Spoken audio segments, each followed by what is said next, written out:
I'm Pranita. On behalf of the research team at Thompson River University, I'm here to share our research finding.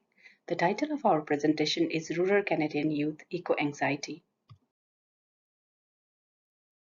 Anthropogenic activities such as the burning of fossil fuels, water and land manipulation for infrastructure development, commercial agriculture, industrial expansion, etc., have disrupted the natural processes. As a result, the Earth has become ill, a scientifically proven fact on global warming and rapid climate change. Increased events such as fire, flood, cyclone, drought, heat waves, and the sudden extinction and emergence of new species such as COVID-19, as many scientists claim, are some of the symptoms of the illness. What Can We Learn from Rural Youth is a youth-led, arts-based participatory action research project carried out to understand and facilitate positive youth development in two rural communities, Kimberley and Ashcraft in the province of British Columbia, Canada. Youth were engaged in the research for 3 years through art-based methods to identify issues that matter to them. When youth were asked about opportunities and challenges or things they appreciate in the community and things they would like to change, water-related artifacts and water-related challenges were on the top of their list. They feel proud to live in a place where youth adventure on the river, mountain, parks, and hiking can be achieved easily by walking out their front doors. Waterfalls within the rural town was also highlighted as a matter of pride. Issues on environmental degradation, incidents of fire and flood, snow cleaning were prime concerns.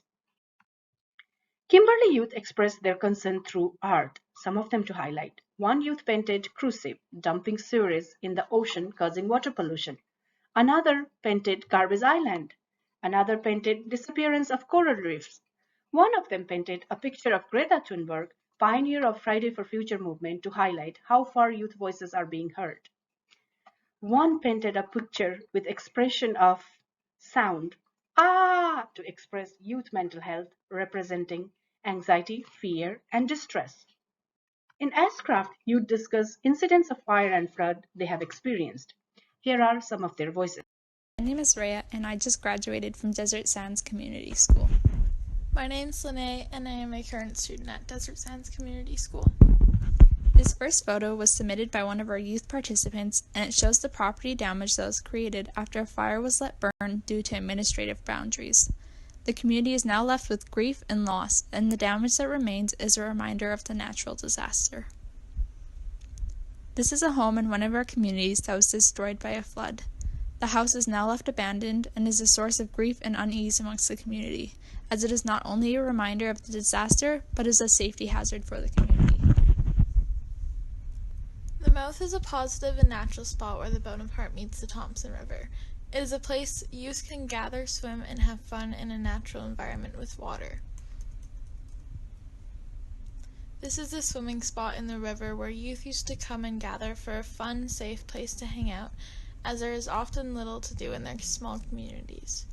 Now this riverbed is filled with garbage, debris from construction, glass, and other unsafe materials. At Thompson Rivers University, we did a data analysis workshop with the Kimberley girls and created this to summarize the study through art. Youth discuss human responsibility for water and environmental stewardship, both in their local communities and globally. They are aware about youth engagement on climate action, but feel there are less opportunity to voice their concerns. They argue that there is a growing tendency of consumeristic behavior and politics for economic growth than ecological sustainability, the cause of anthropogenic impact on climate change. While youth feel very strongly about society's role of environmental stewardship, they also expressed a heavy burden to correct the mistakes of past generations they believe are anthropogenic. To conclude, involving youth as an active force in climate action needs careful consideration of their psychosocial development. If not, youth may experience undue distress that negatively impact their positive youth development, often referred to as eco-anxiety or climate anxiety. Providing opportunity for youth to come together in creative collaboration to support one another in the call to climate action promotes solidarity, resilience, and hope.